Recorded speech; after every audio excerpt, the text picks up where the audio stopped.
Yos nakama, selamat datang di Lifestyle Anime. One Piece Chapter 1001 memang menjadi awal yang epik untuk pertarungan antara para supernova dalam meneposkan bokong milik Kaido serta Big Mom, di mana Luffy masih menjadi sorotan utama dalam chapter 1001 tersebut.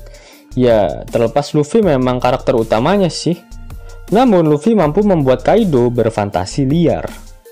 Yap, fantasi liar Kaido ini membuatnya melihat bayangan sosok-sosok kuat di belakang Luffy, yaitu Kozuki Oden, Shirohige, Goldie Roger, Shanks, bahkan sosok Rocks di Sebek.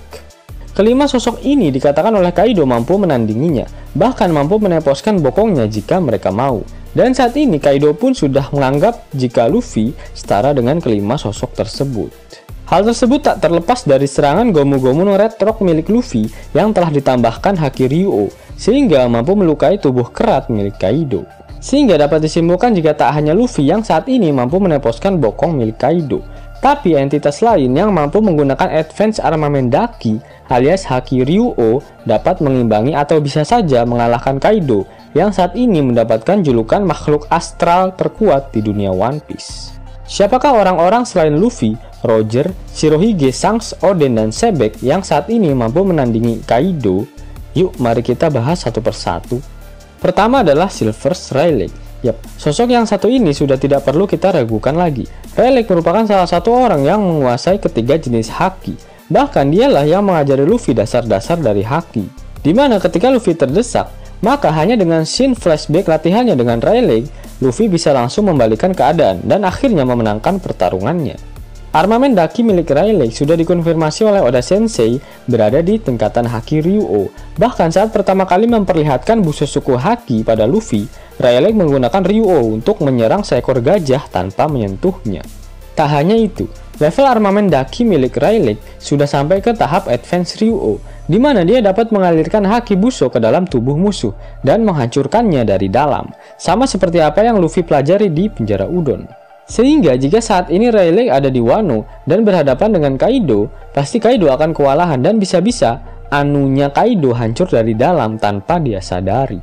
Namun saat ini Rayleigh sudah masuk ke dalam kategori uzur, sehingga dia tak bisa mengimbangi stamina Kaido jika Rayleigh saat ini benar-benar berhadapan dengannya. Kemudian yang kedua adalah Mihawk. Jika Kaido menganggap jika Shanks dapat mengimbanginya, sudah dapat dipastikan jika Mihawk pun dapat meneposkan bokong Kaido. Mihawk saat ini adalah seorang pendekar pedang terbaik di dunia, yang dikatakan menjadi rival dari Akagami no Jeki. Bahkan Shirohige pernah mengatakan jika pertarungan antara Shanks dan Mihawk masih berdengung di telinganya. Armamen Daki milik Mihawk tak perlu diragukan lagi. Bahkan dia telah mampu merubah pedang Yoru miliknya menjadi hitam legam secara permanen, di mana sampai saat ini baru ada dua orang yang mampu menghitamkan pedangnya secara permanen dengan kemampuan armamen Daki sang pendekar pedang, yaitu Mihawk dan Ryuma. Dan satu lagi bukti jika Mihawk sebenarnya memiliki kekuatan setara Yonko adalah pada saat di perang Marineford, Mihawk dengan enteng mengatakan jika dia ingin melihat seberapa kekuatan dari Shirohige, yang katanya adalah manusia terkuat saat itu. Kemudian yang ketiga adalah para admiral. Kemampuan para admiral jangan pernah dianggap kaleng-kaleng, karena admiral angkatan laut merupakan satu poros kekuatan yang patut untuk diperhitungkan. Berbicara mengenai Advance Armament Daki, para admiral pernah memperlihatkannya pada saat perang Marineford, di mana Admiral Akainu, Kizaru, dan Aokiji berbaris dan membuat pose seperti pada gambar. Yap, pose itu bukanlah pose biasa. Ketika admiral tersebut sedang mengeluarkan Haki Buso untuk menahan serangan buah Gura-Gura Nomi milik Shirohige.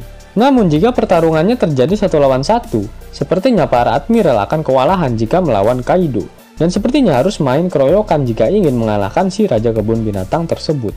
Tanpa mengesampingkan kekuatan dari Admiral Kizaru, Fujitora, dan Ryoku Gyu, saat ini yang paling mampu membuat Kaido kewalahan adalah Admiral Bakainu alias Azuzuki. Selain memiliki Ryuo, Azuzuki juga memiliki buah iblis Logia Magu-Magu Nomi yang sudah dikonfirmasi oleh Oda dalam kolom SBS jika buah iblis ini memiliki daya serang dan damage yang terbesar di antara seluruh buah iblis.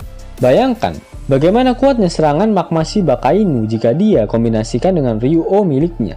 Hal ini akan sama kasusnya dengan Haki Ryuo milik Oden yang digabungkan dengan pedang Enma. Selanjutnya ada Garp dan Sengoku. Kekuatan dari Monkey D. Garp tak perlu diragukan lagi. Sosoknya bisa dikatakan sebagai petarung tangan kosong yang sebenarnya.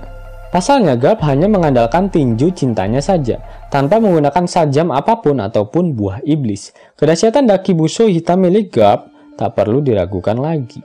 38 tahun yang lalu, Garp dan Roger berhasil meneposkan bokong milik Rox Disebek, Shirohige, Big Mom, Kaido, Shiki, dan antek-anteknya yang lain hanya dengan tangan kosong, hingga dia mendapatkan julukan sebagai The Marine Hero. Selain itu, Garp dengan tinju cintanya dapat menumpulkan kepala runcingnya seorang Don Chinjao, sampai-sampai dia mengutuk Garp 7 turunan. Dan terdapat satu hal lagi yang membuktikan jika Dakibuso milik Garp memang berada di tingkatan tertinggi. Dalam perang Marineford, Garp lah satu-satunya orang yang mampu melukai Marco. Padahal saat itu Marco berada di dalam mode burung puyuhnya, yang memang memiliki kemampuan untuk terus beregenerasi tanpa henti. Kemudian ada Sengoku. Sengoku dan Garp memang telah menjadi duo serigala di Angkatan Laut. Sengoku merupakan satu-satunya marin yang telah dikonfirmasi oleh Oda memiliki 3 jenis haki. Kekuatan Sengoku tidak bisa dianggap kaleng-kaleng. Saat perang Marineford lah kekuatan dari Sengoku banyak diperlihatkan. Dalam perang tersebut, Sengoku mampu menempeleng jatuh Garp yang saat itu sedang dalam kondisi emosional yang tinggi ketika Shiba Inu membunuh Ace. Itu artinya kekuatan Sengoku tak kalah hebat dengan Garp. Selain itu, Sengoku juga memakan buah iblis Hito-Hitonomi model Daibutsu yang dapat merubahnya menjadi sosok Buddha. Nah, Sengoku dalam mode Buddha dapat mengeluarkan serangan berupa shockwave yang apabila digabungkan dengan Ryuo miliknya, pasti tepos tuh bokong milik Kaido. Dan mengapa Mimin menyatukan mereka berdua dalam satu pembahasan? Yap, karena mereka sudah uzur dan pasti akan memiliki keterbatasan perihal stamina, sehingga akan sedikit sulit jika saat ini mereka harus menghadapi Kaido 1 lawan 1. Karakter terakhir yang dapat mengimbangi Kaido adalah Monkey D. Dragon. Yap, manusia yang paling dicari oleh pemerintah dunia ini memang kekuatannya masih sangat misterius. Namun kita bisa sedikit melihat kemampuan Dragon, terutama kekuatan Buso Dakinya dari diri Sabo. Sabo sepertinya juga sudah menguasai haki Ryuo, di mana dia berhasil menghancurkan panggung utama Korida Coliseum hanya dengan 1 kali pukulan teknik ceker naganya. Dari siapa lagi Sabo mempelajari teknik bertarung ceker naga jika bukan dari sosok Dragon? Yap, sehingga dapat disimpulkan jika Dragon memiliki haki Buso yang tak kalah dahsyat, dan pasti Dragon dapat mengalahkan Kaido jika memang mereka ditakdirkan untuk bertarung. Yos nakama, itulah daftar-daftar karakter yang mampu mengimbangi Kaido, bahkan mampu mengalahkannya. Alasan mengapa Kaido tak membayangkan orang-orang tersebut karena Kaido memang belum pernah bertarung dengan mereka. Nah, apabila ada karakter yang mampu mengimbangi Kaido dan belum Mimin sebutkan, silahkan nakama tuliskan di kolom komentar ya. Dan jika nakama menyukai video ini, jangan lupa klik like, share, dan subscribe channel ini ya, agar nakama semua tak ketinggalan info menarik seputar One Piece. Arigato!